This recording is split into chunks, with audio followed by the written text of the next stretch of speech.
You guard me from the fool, and you lead me in ways everlasting.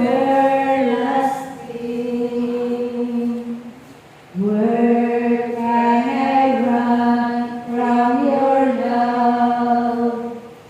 If I fly to the heavens, you are there. If I fly to the sunrise or sail beyond the sea, still I find you there.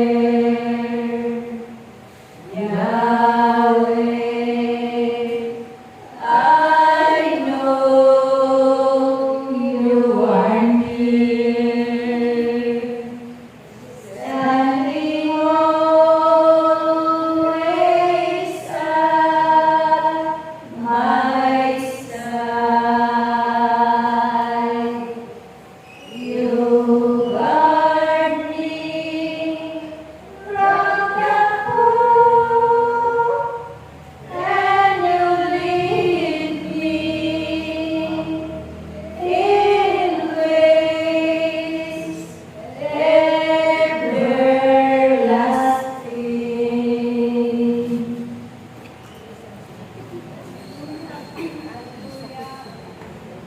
Sa bawat araw, ako'y kasama ninyo. Ang Diyos na inyong kinakawan, kailanman ay hindi magbabago. Kung paano noon ako'y kumikilos sa panahon ng mga propeta, gayon din ang aking pagkilos sa inyong panahon. Kaya't huwag kayong mag-alinlangan sa aking kapangyarihan.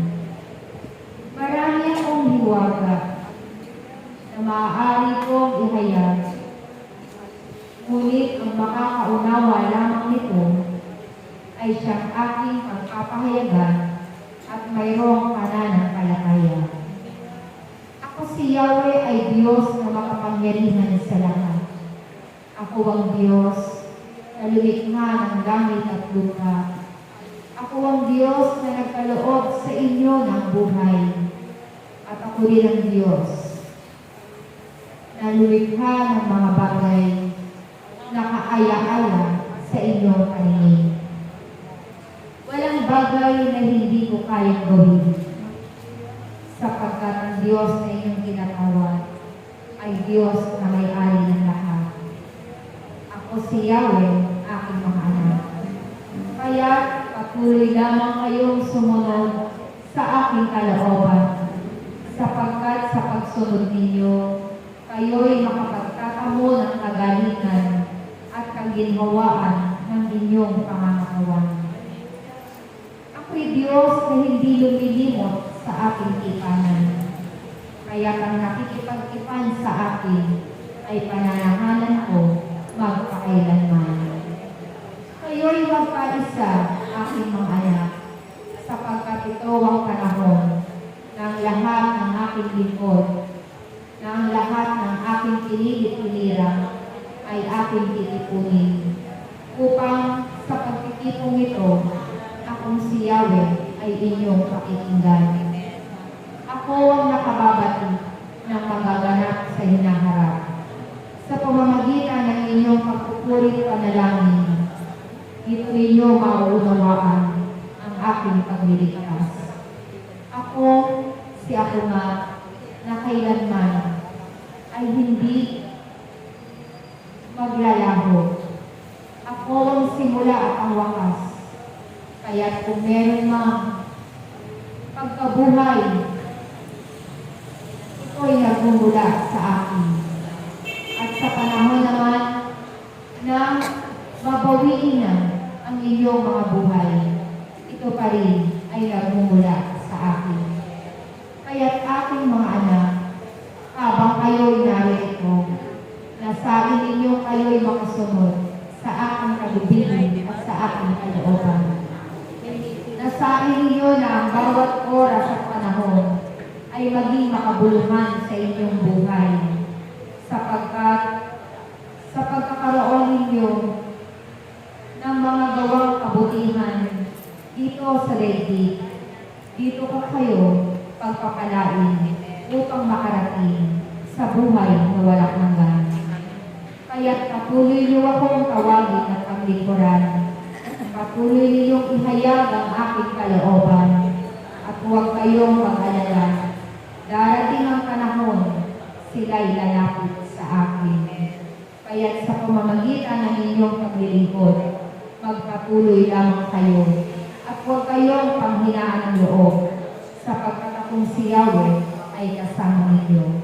Ako ang Diyos na gumagabay sa inyong lahat, kaya't wala kayong dapat katakutan, sapagkat ang inyong ginagawa ay naaayon lamang sa aking kalooban.